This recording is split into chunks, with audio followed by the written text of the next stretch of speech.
Hello guys, welcome to my YouTube channel. আজকে আমি আপনাদের রান্না করে দেখাবো গরুর মাংস। প্রথমে একটি কড়াইতে আগে থেকে ধুয়ে পরিষ্কার করে রাখা গরুর মাংস নিয়ে নিয়েছি। আমি এখানে 500 গ্রাম বা আধা কেজি গরুর মাংস নিয়েছি।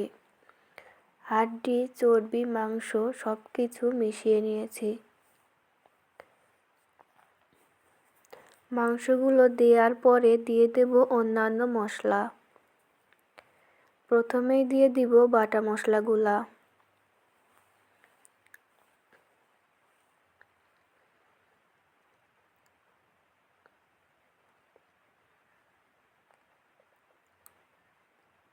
দিয়ে দিচ্ছি জিরে বাটা, প্রায় 1 চামচ জিরে বাটা।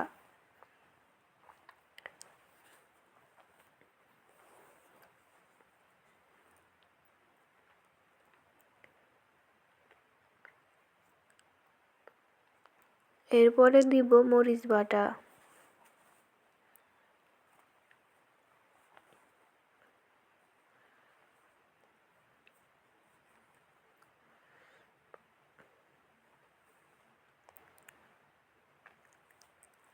দিয়ে দিব আদা বাটা। আদা বাটা পরিমাণে একটু বেশি দিব।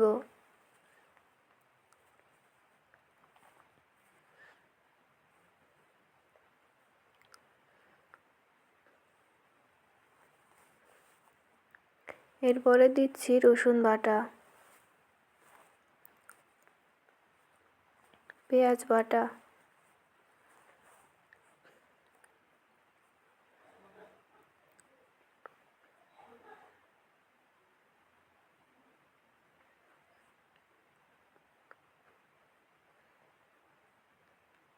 দিয়ে দিচ্ছি হলুদের গুঁড়া।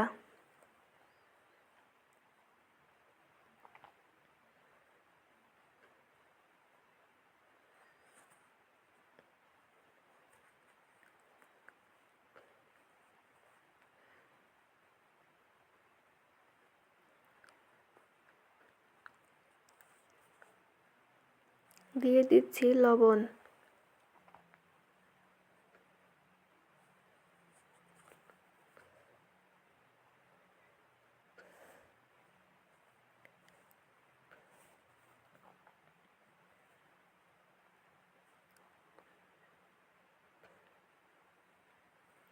এরপরে দিব মরিচের গুঁড়া।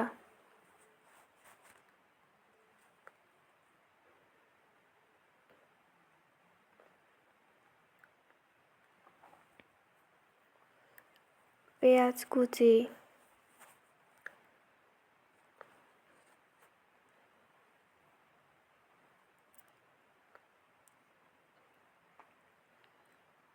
তেজপাতা,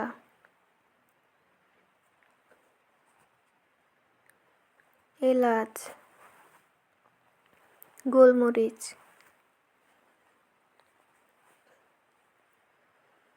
লবঙ্গ। লবঙ্গের পরিমাণে দিব অল্প। দারচিনি,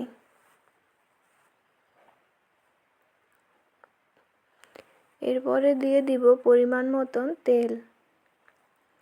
আমি এখানে সয়াবিন তেল ব্যবহার করব। আপনারা চাইলে সরষ এবং সয়াবিন মিশিয়ে নিতে পারেন।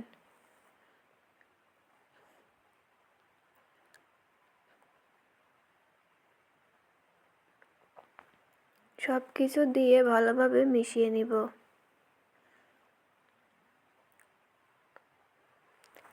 আপনারা চাইলে সব কিছু মেশানোর পরে খানিকক্ষণ রেখে দিতে পারেন। এতে করে মশলাগুলো মাংসের ভেতরে ভালোভাবে যায়।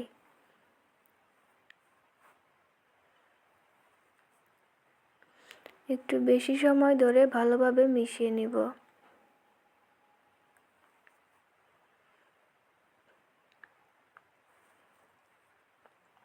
এরপরে মাংসগুলা চুলায় দিয়ে দিব। চুলায় দিয়ে ভালোভাবে কষিয়ে নেব।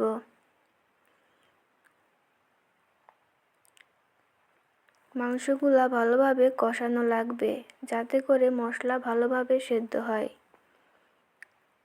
মাংস ভালোভাবে কষানোর ওপরই মাংসের স্বাদ অনেকাংশে নির্ভর করে।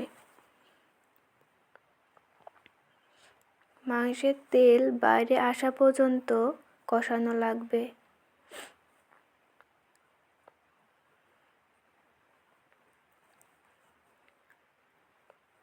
ভালোভাবে কষানোর পরে দিয়ে দিব পানি।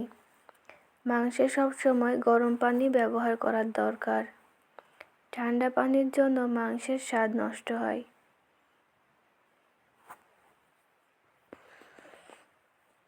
পরিমাণ মতন পানি দিয়ে ভালোভাবে জাল দিয়ে নিব।